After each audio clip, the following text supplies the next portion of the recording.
Hey guys, welcome on in for today's MLB pick video play as we kick things off to start the year on opening day for March 28, 2019. As always, you can check out all of our picks every single day across Major League Baseball over at our main website, stumpthespread.com, which is linked down in the video description. In this one, going to be talking about this matchup here between the Atlanta Braves and the Philadelphia Phillies and give our lean on where we see the better value on the over-under that total number at around 8 runs. So, in terms of what we're seeing in the NL East, both the Braves and Phillies should be competing in that upper tier of the division, and that was the case last year. The Phillies really falling off at the end of the season. They made some moves during the offseason to try to bolster what they're able to do, so if they're in a similar position this year, that they'll be able to make a more legitimate run at the Atlanta Braves. In Atlanta, last year, a big surprise, maybe a year or two ahead of schedule in terms of the Braves going through their rebuilding process and getting there a little bit sooner than many had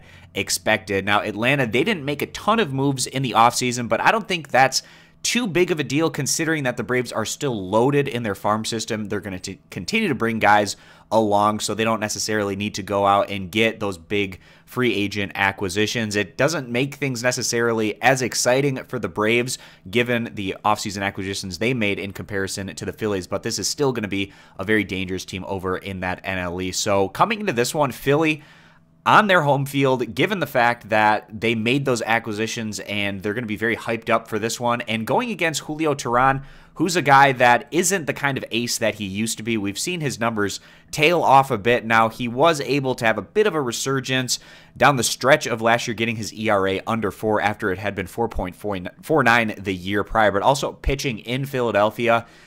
It's a tough pitcher's ballpark, certainly. Very friendly to the hitters. A little bit concerned about what we might get out of Teheran in this one against a Phillies opponent that's going to be very jacked up and ready to go to try to prove themselves on the highest level. Now, Aaron Nola, very solid pitcher. He put up great numbers last year with that 2.37 ERA across 212 innings of work. He could possibly do some damage to this Braves lineup. We'll see what they're able to do. But given the fact that we don't have a whole lot of confidence in Teheran on the road in Philadelphia in this matchup against a Phillies team that's looking to prove themselves out of the gate, we feel like runs are certainly going to come on the Philly side, and in a hitter-friendly ballpark, the Braves should also be able to get on the board somewhat. So with all that being the case, we feel like the over 8 runs is going to be the better value bet. If you agree, give the video a thumbs up. Disagree, give it a thumbs down. You can check out all of our picks over at stumpthespread.com. Subscribe to our YouTube channel, and we hope to see you guys back here for tomorrow's video.